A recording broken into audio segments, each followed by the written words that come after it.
Police দেখা যায় একটা ভ্যান ভাড়া করে, একটা অটো ভাড়া করে, অথবা দেখা যায় একটা লেগুনা ভাড়া করে, সেইটা করে কিন্তু তাকে যেতে হয়। গণরুমের মতো তাদেরকে থাকতে হয় এবং তাদেরকে যে বেতন দেওয়া হয়, এই বেতন দিয়ে যে একটা স্বাভাবিক জীবনযাপন করবে সেটা কোনোভাবেই সম্ভব না।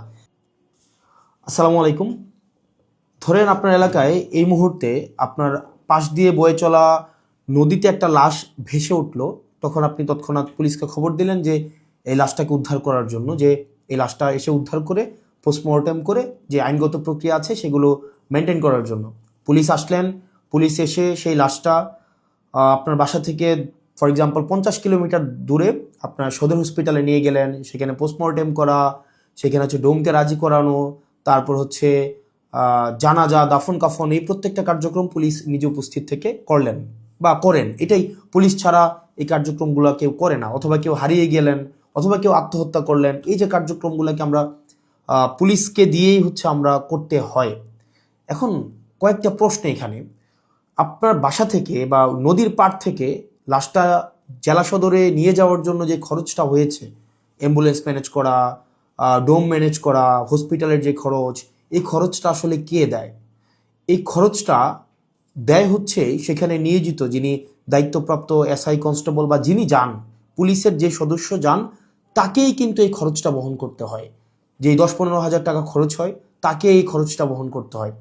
যদিও সরকারি নিয়ম আছে যে এই খরচটা ফেরত দেওয়া হয়, কিন্তু যেই টাকা খরচ হয় আর যেই টাকা ফেরত দেওয়া হয়, ফর এক্সাম্পল 10,000 টাকা যদি খরচ হয়, সেখানে ফেরত দেওয়া হয় 500, 800, 1,000, 2,000 টাকা।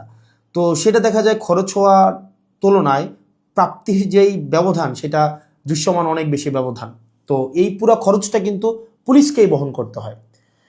দ্বিতীয়ত হচ্ছে, আপনি যদি আপনার এলাকার থানাগুলাতে যান, থানাগুলাতে গিয়ে যদি দেখেন যে আপনার এলাকার এসআই, কনস্টেবল বা আপনার যারা সেবা দিয়ে থাকেন যে পুলিশগুলা কোন ধরনের পরিবেশে থাকেন, আপনি বিশ্বাস করেন, যদি আপনি ওই পরিবেশটা দেখেন, আমরা ইউনিভার্সিটিতে যেভাবে গণরুমে ছিলাম, এক রুমে গাদাগাদি করে অনেকজন, ফ্লোরিং করা, শুধুমাত্র তোষকটা থাকতো, উপরে ফ্যান নাই, যথাযথ পয় নিষ্কাশন ব্যবস্থা নাই, তারপরে হচ্ছে ভেন্টিলেশন সিস্টেম নাই। একটা মানবীয় জীবন বলতে যেটা বোঝায়, আপনার থানাগুলোতে পুলিশরা সেই ধরনের পরিবেশে থাকে। এখন একটা পুলিশ আপনার ডিউটি করে এসে রাতে যদি এই ধরনের একটা পরিবেশে ঘুমায়, আমরা কি তার কাছ থেকে প্রত্যাশিত সেবা আমরা কিভাবে এক্সপেক্ট করব? মানে এটা এটা একটা মানবীয় জীবন থানাগুলাতে আসলে পুলিশের জন্য ব্যবস্থা করা হয়েছে। এত বছরেও পুলিশ এই সেবাগুলোতে, এই মৌল মানবিক পুলিশের যেই বেসিক যে সেবাগুলা, সেগুলো এখনো পর্যন্ত কিন্তু সংস্কার করা হয়নি। তৃতীয়ত, সবচেয়ে গুরুত্বপূর্ণ এবং তৃতীয়ত যেই অসুবিধাটি আমি থানাতে দেখলাম এই কয়েক মাসে, সেটা হচ্ছে আপনার থানা থেকে একটা অপরাধ কার্যক্রম সংগঠিত হয়, ফর এক্সাম্পল 15 কিলোমিটার, 20 কিলোমিটার দূরে। একদিনে অনেকগুলো অপরাধ কার্যক্রম সংগঠিত একটা থানায় হতে পারে। পারিবারিক কলহ, মাদকের সমস্যা, ছিনতাই, ডাকাতি, চুরি, একাধিক সমস্যা সেখানে ঘটতে পারে। এখন প্রশ্ন হচ্ছে, একটা থানায় যদি আমার 16-17টা ইউনিয়ন, 20টা ইউনিয়ন, কোনো কোনো জায়গায় তারও বেশি ইউনিয়ন, প্রত্যেকটা জায়গায় যদি কোনো ধরনের অপরাধ কার্যক্রম সংঘটিত হয়, ধরি 10টা জায়গায় সংঘটিত হইলো বা 5টা জায়গায় সংঘটিত হইলো, আমার এই 5টা জায়গায় কিন্তু তাৎক্ষণিক রেসপন্স করতে হয়। এখন তাৎক্ষণিক যদি আমরা রেসপন্স করতে চাই, সেই জায়গাগুলোতে পৌঁছাইতে অবশ্যই আমাদের গাড়ির প্রয়োজন। মানে গাড়ি ছাড়া পায়ে হেঁটে তো নিশ্চয়ই এই ধরনের কার্যক্রমগুলোতে কখনোই পুলিশ তড়িৎ কোনো সিদ্ধান্ত বা তড়িৎ কোনো অ্যাকশন নিতে পারে না। কিন্তু আপনি যদি থানাগুলো যান, দেখবেন কোনো থানায় 10টা গাড়ির প্রয়োজন, 6টা গাড়ির প্রয়োজন, সেখানে থানাকে দেওয়া হয়েছে 1টা গাড়ি, 2টা গাড়ি।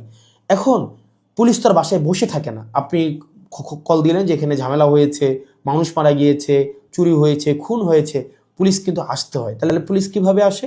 পুলিশ দেখা যায় একটা ভ্যান ভাড়া করে, একটা অটো ভাড়া করে, অথবা দেখা যায় একটা লেগুনা ভাড়া করে, সেইটা করে কিন্তু তাকে যেতে হয়। ওই যে ভাড়ার টাকাটা, এই ভাড়ার টাকাটাও কিন্তু পুলিশের পকেট থেকে দিতে হয়। দ্বিতীয়ত, এই যে ভাড়া করে যাওয়া আসা, তার যে এই সময় নষ্ট হয়, সেক্ষেত্রে দেখা যায় যারা অপরাধ সংঘটিত করে তারা কিন্তু ইতিমধ্যেই সে জায়গা থেকে চলে যায় এবং আমরা সেবা বঞ্চিত হই।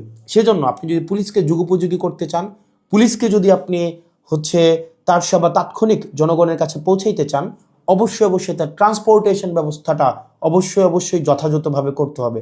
আপনি পুলিশকে ট্রান্সপোর্টেশনের গাড়ি দিবেন না।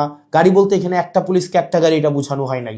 একটা কাভার্ড ভ্যান, দেন একটা 10টা পুলিশ একসাথে মুভ করতে পারে।